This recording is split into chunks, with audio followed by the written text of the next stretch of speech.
विकसित लगभग 1400 करोड़ रुपए की परियोजनाओं का लोकार्पण तथा शिलान्यास किया जा रहा है, जिसमें से 317 करोड़ 7 लाख रुपए के कार्यों को लोकार्पित किया जा रहा है। नोएडा प्राधिकरण द्वारा निर्मित बड़थला चौक पर 84 करोड़ रुपए की लागत से नोएडा के पहले केबल सस्पेंशन तकनीक पर आधारित फ्लाईओवर का लोकार्पण किया जा रहा है। नोएडा तथा greater Noida medical device park भी आ रहा है, आज यहाँ पे फिल्म सिटी भी आ रही है। आज यहाँ पर विभिन्न प्रकार की वे योजनाएं जिनके बारे में कभी कल्पना की जाती थी, आज वह सब कुछ यहाँ आ रहा है।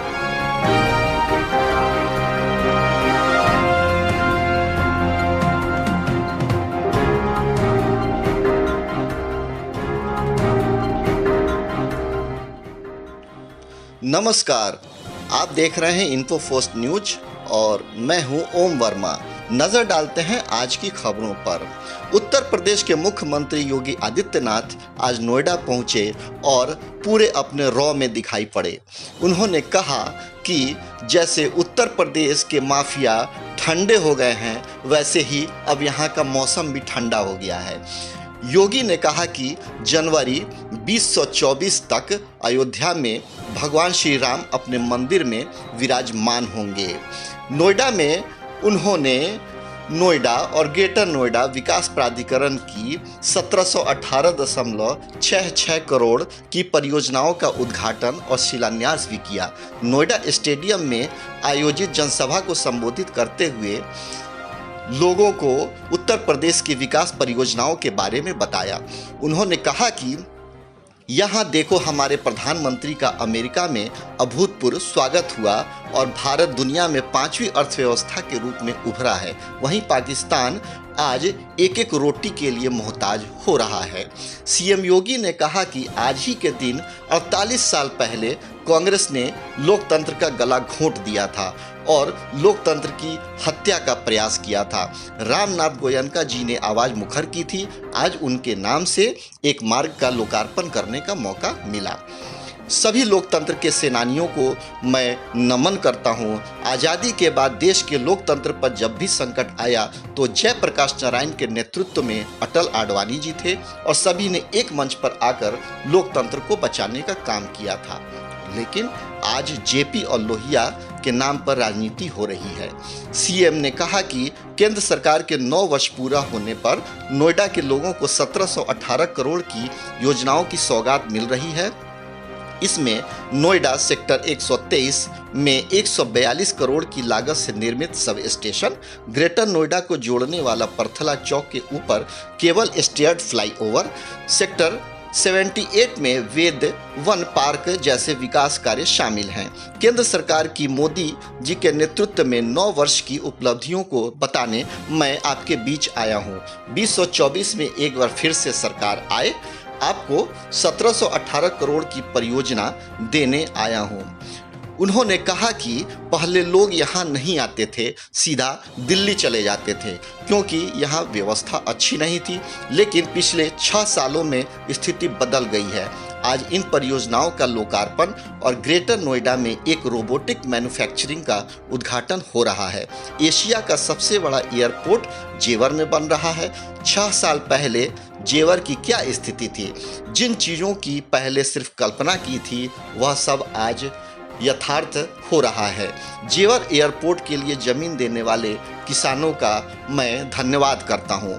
काशी भी हमारे पास, अयोध्या भी हमारे पास और नोएडा भी हमारे पास। दुनिया के अंदर जहां भी सनातनी हैं, सभी जनवरी 2024 में राम मंदिर बनने का इंतजार कर रहे हैं। 2 वर्ष की उपलब्धियों के अवसर पर जनपद गौतम बुद्ध नगर वासियों को 1700 करोड़ रुपए से अधिक की योजनाओं का उपहार प्राप्त हो रहा है। इस अवसर पर यहाँ के लोकप्रिय जनप्रतिनिधियों का हृदय से बधाई देते हुए मैं आप सबका अभिनंदन करता हूँ। भाइयों बहनों, आज इस कार्यक्रम में आने के पूर्व मुझे 2 आयोजनों के साथ जुड़ने का अवसर प्राप्त हुआ।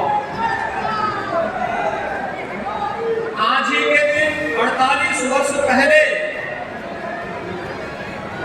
कांग्रेस ने लोकतंत्र के गले को घोंटने का प्रयास किया था।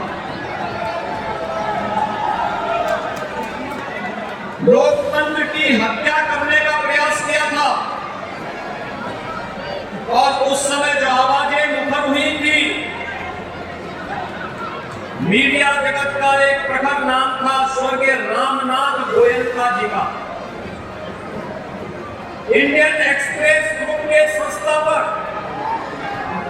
के नाम से आज एक मार्ग का लोकार्पण करने का भी अवसर मुझे प्राप्त हुआ। उन लोकतंत्र सेनानियों की स्मृतियों को, जिनके कारण इतनी बड़ी संख्या में हम सब उपस्थित होकर के भारत के लोकतंत्र पर गौरव की अनुभूति करते हैं, उन सभी लोकतंत्र सेनानियों की स्मृतियों को नमन करने का एक अवसर यहाँ पे इस नामकरण के माध्यम से मुझे प्राप्त हुआ। मैं इस अवसर पर और ज्ञात अज्ञात सभी लोकतंत्र सेनानियों को स्मरण करते हुए उन्हें नमन करता हूं। और भाइयों बहनों, आप इसको विडंबना ही मानेंगे, आजादी के बाद देश के लोकतंत्र पर जब संकट आया था, लोकनायक जयप्रकाश नारायण जी के नेतृत्व में उस समय के उन तमाम महान लोकतंत्र सेनानियों ने, उसमें सरदेव अटल बिहारी वाजपेयी जी थे, सरदेव लालकृष्ण आडवाणी जी थे, कांग्रेसी सभी दलों के नेताओं ने एक मंच पर आकर के लोकतंत्र को बचाने का जो कार्यक्रम किया था, उसमें सफलता प्राप्त हुई। लेकिन जेपी और लोहिया के नाम पर राजनीति करने वाले लोग आज फिर से लोकतंत्र विरोधी अपने कृत्यों के लिए भारत के लोकतंत्र के इतिहास को काला अध्याय में बदलने वाले उसी कांग्रेस के साथ मिलकर के भारत के खिलाफ षड्यंत्र करने में निरंतर कुछ न कुछ दुष्चक्र करने का प्रयास कर रहे हैं। और आज हम सबकी जिम्मेदारी बनती है, जब भारत एक नए भारत के रूप में दुनिया के अंदर अपनी पहचान बना रहा है, प्रधानमंत्री मोदी जी के सस्ती नेतृत्व में वैश्विक मंच हो या फिर भारत के अंदर सुरक्षा का एक बेहतर वातावरण, इन सभी कार्यक्रमों को जब अच्छे रूप में भारत आगे लेकर के चल रहा है, ये यात्रा विकास की, समृद्धि की, खुशहाली की और वैश्विक मंच पर प्रतिष्ठा की अनवरत चलती रहे, इसके लिए एक बार फिर से केंद्र सरकार की 9 वर्ष की प्रधानमंत्री मोदी जी के नेतृत्व की उपलब्धियों को लेकर के आम जनमानस के बीच में हम जाकर के 2024 की तैयारियां कर सके, इसके लिए आज मैं आपके बीच में आप सबसे अपील करने के लिए आया हूं। भाइयों बहनों, 1718 करोड़ की परियोजनाओं के पहले गौतम बुद्ध नगर पुलिस को अथॉरिटी की ओर से 56 4 पहिया वाहन पेट्रोलिंग के लिए उपलब्ध करवाए गए। अथॉरिटी के द्वारा अभी यहाँ पे हाई राइज बिल्डिंग के लिए फायर टेंडर भी उपलब्ध करवाने की कार्रवाई चल रही है। लगातार आज आप देख रहे होंगे अथॉरिटी का विकास, इंफ्रास्ट्रक्चर किस रूप में यहाँ पर सुदृढ़ हुआ है। पहले लोग दिल्ली में रहते थे, नोएडा, ग्रेटर नोएडा आने में संकोच करते थे, क्योंकि वहां का इंफ्रास्ट्रक्चर अच्छा था, वहां की सुविधाएं अच्छी थी। यहाँ खराब था, यहाँ के बारे में लोगों की धारणाएं खराब थी। लेकिन आज बदल चुकी स्थितियां 6 वर्ष के अंदर ही एक सामूहिक प्रयास का परिणाम है। क्या गौतम बुद्ध नगर में दिल्ली से भी लोग आना चाहते हैं, देश से भी आना चाहते हैं, दुनिया से भी लोग आना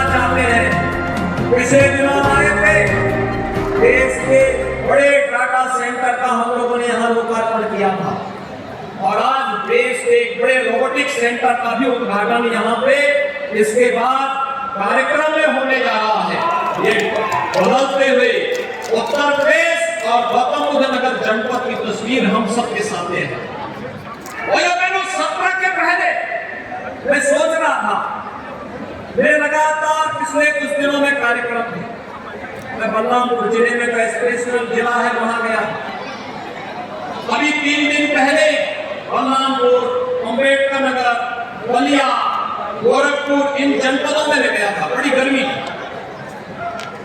लेकिन जब मैं पश्चिमी उत्तर प्रदेश की तरफ आ रहा था तो मुझे लगा कि वहां भी इतनी भीषण गर्मी होगी।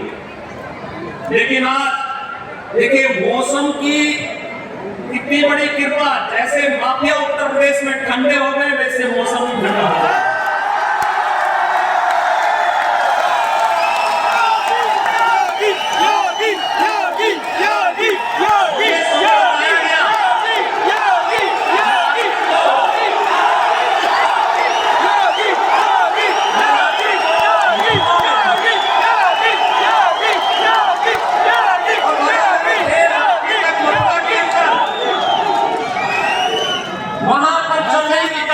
कार्यक्रमों को मुझे अवलोकन करने का अवसर प्राप्त हुआ। ऐसा बैठोगे तो बताना पीछे और मुझे लगा देखिए कितनी बड़ी संभावना उत्तर प्रदेश के लोगों के पास।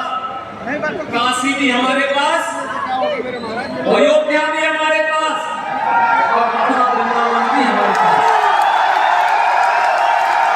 मथुरा वृंदावन जैसे काशी प्रधानमंत्री मोदी जी के नेतृत्व में एक नई आभा के साथ दिव्य और भव्य काशी के रूप में आज जगमगाहट के साथ वैश्विक मंच पर एक नई प्रतिष्ठा प्राप्त कर रही है। ऐसे ही अयोध्या एक नई अयोध्या के रूप में जगमगा रही है। और मुझे लगता है हम भारतवासी दुनिया के अंदर जहां कहीं भी सनातन हिंदू धर्मावलंबी होगा, भारत का शुभचिंतक होगा, वह जनवरी 2024 का इंतजार कर रहा है, जब रामलला अपने स्वयं के भव्य मंदिर में विराजमान होंगे। अयोध्या में और मैं कल मथुरा वृंदावन की जगमगाहट को वहां पे चल रहे कार्यक्रमों को भी देख रहा था। देर रात्रि तक मुझे अनेक स्थानों में जाने का अवसर प्राप्त हुआ, लेकिन आज प्रातः जब मैंने मालूम किया कि क्या स्थिति है गौतम बुद्ध नगर की, तो मुझे बताया गया बारिश हो रही है। कैसे कार्यक्रम होंगे? मैंने कहा चिंता मत करिए, ये तो जो पहले से बोला गया उसके अनुरूप हो रहा है, क्योंकि उत्तर प्रदेश में सब कुछ अब विकास के बारे में लोग सोच रहे हैं। विकास होना है, लोगों के मन में एक बात आ गई है कि हम केवल और केवल सकारात्मक सोच के साथ, जिस सकारात्मक सोच के साथ प्रधानमंत्री मोदी जी ने विगत 9 वर्षों के अंदर अथक परिश्रम करके, कठिन परिश्रम करके अपने विजनरी लीडरशिप में देश को एक नई दिशा दी है। हर एक क्षेत्र में आपने 21 जून को विश्व योग दिवस के रूप में मनाया। दुनिया के 180 देशों ने योग दिवस के साथ जुड़ करके भारत की ऋषि परंपरा के प्रति कृतज्ञता ज्ञापित की। भारतवासी गौरव। प्रधानमंत्री मोदी जी संबोधित कर रहे थे और अमेरिका में क्या अभूतपूर्व स्वागत प्रधानमंत्री मोदी जी को प्राप्त हुआ। भाइयों बहनों, वर्तमान में आजादी के अमृत काल में भारत 2 बड़ी उपलब्धियों को लेकर के वैश्विक मंच पर छा रहा है। G20 समूह की अध्यक्षता प्रधानमंत्री मोदी जी के नेतृत्व में भारत कर रहा है। G20 दुनिया के 20 बड़े देश जिनके पास कुल दुनिया की आबादी की 65% से अधिक आबादी निवास कर रही है, दुनिया के 80% संसाधनों पर जिनका अधिकार है, 85% जीडीपी पर जिनका अधिकार है और 90% पेटेंट पर जिनका अधिकार है, उन देशों की अध्यक्षता भारत वर्तमान में कर रहा है। G20 का एक समिट गौतम बुद्ध नगर जनपद में भी प्रस्तावित है। एक तरफ यह और दूसरी तरफ जब भारत अपनी आजादी के अमृत काल में चल रहा है। एक नए भारत के रूप में, एक खुशहाल भारत के रूप में, दुनिया की 5वीं बड़ी अर्थव्यवस्था के रूप में बढ़ता हुआ भारत आज हम सबके सामने है। कोरोना कालखंड में फ्री में टेस्ट, फ्री में उपचार, फ्री में वैक्सीन और 3.25 वर्षों से 80 करोड़ लोगों को प्रधानमंत्री मोदी जी के नेतृत्व में फ्री में राशन की सुविधा का लाभ भारत दे रहा है। दुनिया के अंदर कोई देश नहीं दे रहा है। 80 करोड़ लोगों को भारत 3.25 वर्ष से फ्री में राशन की सुविधा दे रहा है। और दूसरी तरफ 1947 में भारत का विभाजन करके बना हुआ पाकिस्तान एक रोटी के लिए मोहताज हो रहा है। अब भारत आजादी की ओर से दुनिया की बड़ी आर्थिक ताकत के रूप में बढ़ रहा है। भारत के नागरिकों में समृद्धि आ रही है। भारत विकास की नई यात्रा के साथ आगे बढ़ रहा है। ये यात्रा इसी प्रकार से बनी रही। 2027 आते आते भारत दुनिया की तीसरी बड़ी अर्थव्यवस्था के रूप में स्थापित होगा। एक तरफ भारत की शानदार यात्रा और दूसरी तरफ पाकिस्तान अपनी नकारात्मक सोच के नाते, अपनी विध्वंसात्मक सोच के नाते भूखमरी और दरिद्रता की एक नई कहानी उसमें दस्ता हुआ दिखाई दे रहा है। और भाइयों बहनों, कोई कारण नहीं, आने वाले समय में अपने नीच कृत्यों के नाते पाकिस्तान भी वैसे खड्डा में हो जाए जैसे यहाँ की माफिया खड्डे हो गए। कोई कारण नहीं। आप देखना ये उदाहरण बढ़ रहा है। और इसीलिए आज मैं आपके पास आया हूँ आप सबसे अपील करने के लिए, जिन लोगों ने लोकतंत्र के गले को रोका था, आज उसके साथ जब समाजवादी पार्टी, उनके साथ जब राष्ट्रीय लोकदल, उनके साथ जब जेडीयू और अन्य जेपी के लिए कहे जाने वाले दलों की जब साठगांठ होती है, तो जनता भी इनके उन सभी कारनामों को कि अपने भ्रष्टाचार के कारनामों को छुपाने के लिए कैसे, क्योंकि समाजवादी पार्टी का तो पुराना इतिहास रहा है ना कि कांग्रेस को इन्होंने 2004 में बिना मांगे ही समर्थन देने का कार्य किया। वे समर्थन नहीं चाहते थे, लेकिन जबरदस्ती चिपको आंदोलन के रूप में अपने आप को अग्रणी बनाने में माहिर है। और वही कार्य उन्होंने उस समय किया था। एक बार फिर से उस कथा को दोहराने का कार्य हो रहा है। लेकिन भाइयों बहनों, हमें विकास के बारे में जो सकारात्मक सोच प्रधानमंत्री मोदी जी ने दी है, उस सकारात्मक सोच के साथ आगे बढ़ना है। और आज गौतम बुद्ध नगर जनपद में मैं स्वयं इसी बात को लेके आया हूँ। विगत 6 वर्ष में यहाँ के परसेप्शन को बदला है। यहाँ के बड़े बड़े कार्य, इंफ्रास्ट्रक्चर के बड़े बड़े कार्य हो रहे हैं, निवेश आ रहा है। और गौतम बुद्ध नगर जनपद एक बार फिर से नोएडा, ग्रेटर नोएडा, यमुना अथॉरिटी के माध्यम से अपनी आभा को देश के अंदर और वैश्विक मंच पर फिर से वो छाता हुआ दिखाई दे रहा है। एक नए भारत के लिए उत्तर प्रदेश के रूप में इस जनपद ने उत्तर प्रदेश को एक नई पहचान विगत 6 वर्ष के अंदर देने का कार्य किया। यहाँ पर एशिया का सबसे बड़ा एयरपोर्ट जेवर में बन रहा है। भाइयों बहनों, 6 वर्ष पहले जेवर की क्या स्थिति थी? और इस वर्ष के अंत में हम जेवर में फर्स्ट फेज का कार्य संपन्न कर चुके हैं। भाइयों बहनों, यहाँ पे आज मेडिकल डिवाइस पार्क भी आ रहा है। आज यहाँ पे फिल्म सिटी भी आ रही है। आज यहाँ पर विभिन्न प्रकार की योजनाएं जिनके बारे में कभी कल्पना की जाती थी, आज वह सब कुछ यहाँ आ रहा है। लेकिन मैं धन्यवाद दूंगा जेवर एयरपोर्ट में जिन किसानों ने जमीन दी थी, सचमुच उनका अभिनंदन करता हूं। मैंने यहीं पे आकर के उनसे उस समय संवाद किया था और मैंने अनुरोध किया था कि आपका समय निकल चुका है, लेकिन आने वाली पीढ़ी के भविष्य के बारे में सोचना। हमें कैसा विकास चाहिए जो इस पूरे जनपद को, यहाँ के विकास को बैरियर बन करके माफियाओं के साथ मिल करके यहाँ के विकास को रुद्ध करते थे।